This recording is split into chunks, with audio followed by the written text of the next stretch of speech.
What's up, everyone? Welcome back to another review. This time we're going to be taking a look at Batman vs. Robin, another DC animated movie based on the New 52 continuity. This is a standalone sequel to Son of Batman. I'm going to make this review short and sweet. Overall, I think Batman vs. Robin is a drastic improvement over Son of Batman. I think the story in this movie is much better. I think the voice acting is much better. Some actors who I didn't care for are actually coming to their own in this movie. So I'm going to go over my likes and my dislikes. Let's go with the likes first. Speaking of the voice cast, let's go with the voice cast. Number one, Jason O'Mara as Batman. I've stated that Jason O'Mara is a Batman voice that I don't particularly care for.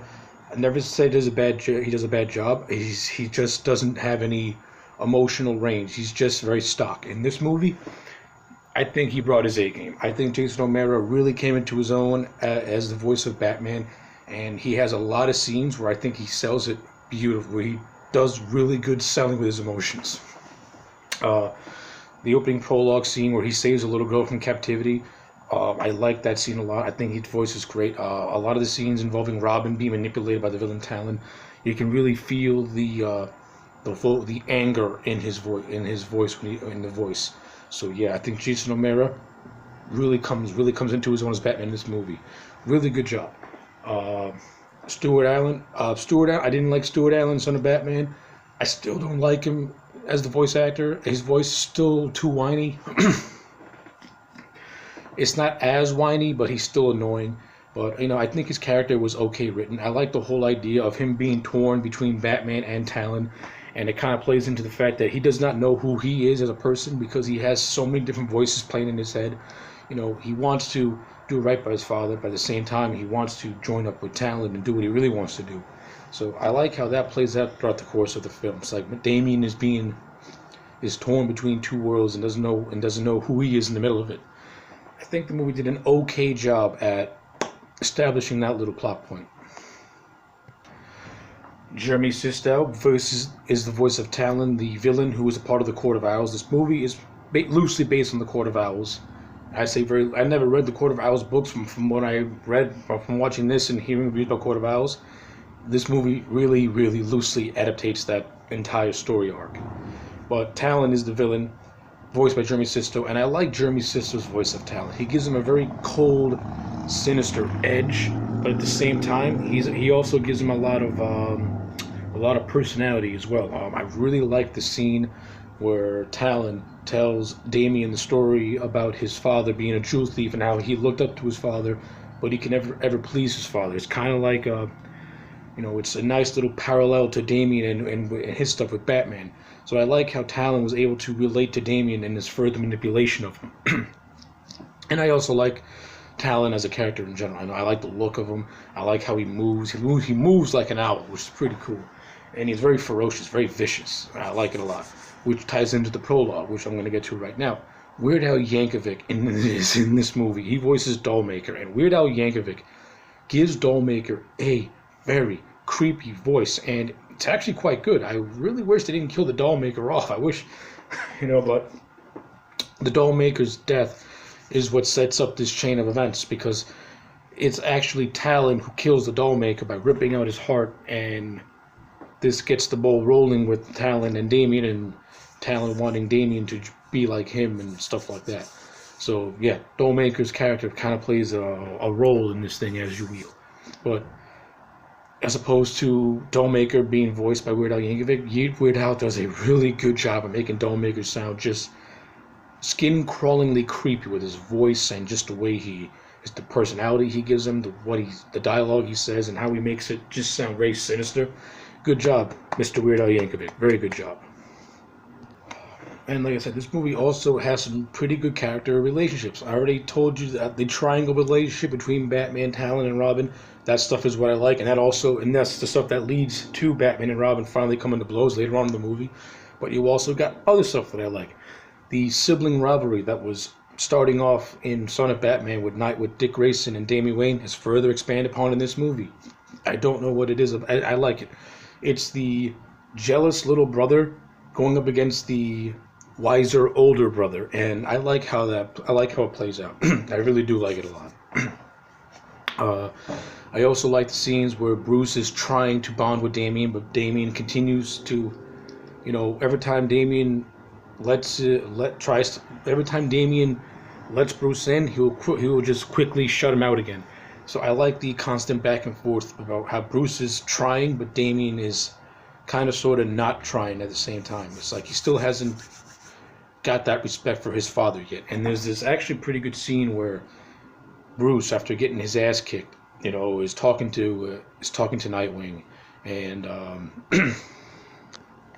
where Bruce is talking to Dick, and he pretty much says that he doesn't know what he's doing and how to be a father and stuff like that, which I thought was actually pretty cool. And this is also what leads Damian to want to go side more with Talon. But then once the big fight happens between Batman and Robin, between Bruce and Damian, we see that Bruce legitimately does care for his son. So I like that stuff. I think that stuff was actually played out pretty well.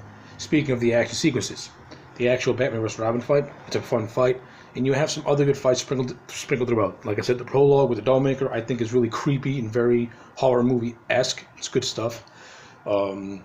Batman fighting off these zombie talents, it's not too bad. The whole end scene at the Batcave is pretty cool as well. There's actually this really cool maze scene, which I really like, where Batman has an hallucination where he sees an older Damian grow up to be a killer. So I like all that. Like, Batman's greatest fear is seeing his son cross the line, which I thought was pretty cool. So yeah, like, this movie does have a lot of good positives, a lot of things that I like that are better than Son of Batman, but it also has some stuff that I don't like. Like I said, the Court of Owls is in this movie, and they're not really, and they're more like a side story as opposed to being part of the main story. The main story is Talon is the Talon Batman Robin arc, and then you got the Court of Owls, which is kind of like in the background, but they're like puppet masters pulling the strings. But at the end of the movie, Talon pretty much takes them all out. So I think the Court of Owls are played up to be disposable. Not only that, the Court of Owls is supposed to be the secret society of Gotham's elite who knows everything about everything, and they don't know that Bruce is Batman. And there's a scene in this movie where the Court of Owls kidnaps Bruce Wayne, and the Grand Master flat out says that, and there's a scene where it's heavily implied that the Grand Master knows that Bruce Wayne is Batman, but then when you get later on in the movie, it's a shock to the Grand Master. So it's like, I don't know, it's like, so in one scene, the movie played off like he knew, like, it's a she. The Grandmaster's a she. She ends up being Bruce Wayne's girlfriend, who's secretly the Grandmaster, who's also banging Talon. It's kind of whatever. But it's just a weird scene. It really is a weird scene, and it's a missed opportunity to have the court manipulate Bruce Wayne, knowing that he's Batman, but they're going to let him go anyway because they really want Damian. So it's like, that's a missed opportunity, and it really takes away all the threat of the Court of Owls, of them knowing everything about everyone, because they don't know this one important detail, and it kind of makes them, and it kind of reduces them to, I'm not going to say nothing, but it reduces them to just being a minor threat as opposed to a major threat. So that's actually my biggest gripe with the Court of Owls, and that's really important because this whole movie is built around the Court of Owls. We get flashback scenes as to where Thomas Wayne tells Bruce the story of the Court of Owls, and when Bruce's family is killed, he sees an owl hovering over him. So it's like this whole movie's the whole base of this movie is on the Court of Owls, and they're not even presented as a real legitimate threat because they really don't know anything about anyone. They just know very little. Yeah, but with all that said and done, Batman vs. Robin, it is a good animated movie. I enjoyed it a lot. The animation looks good. Again, there's some CG in this that looks really clunky, but for the most part, this animation is very, very solid. The vocal performances from most of the cast is really good. Jason O'Mara, to me, finally shines as Batman. Stuart Allen, while he is still annoying, is not as annoying. Jeremy Sisto is a good addition. Weird Al Yankovic was a pleasant surprise.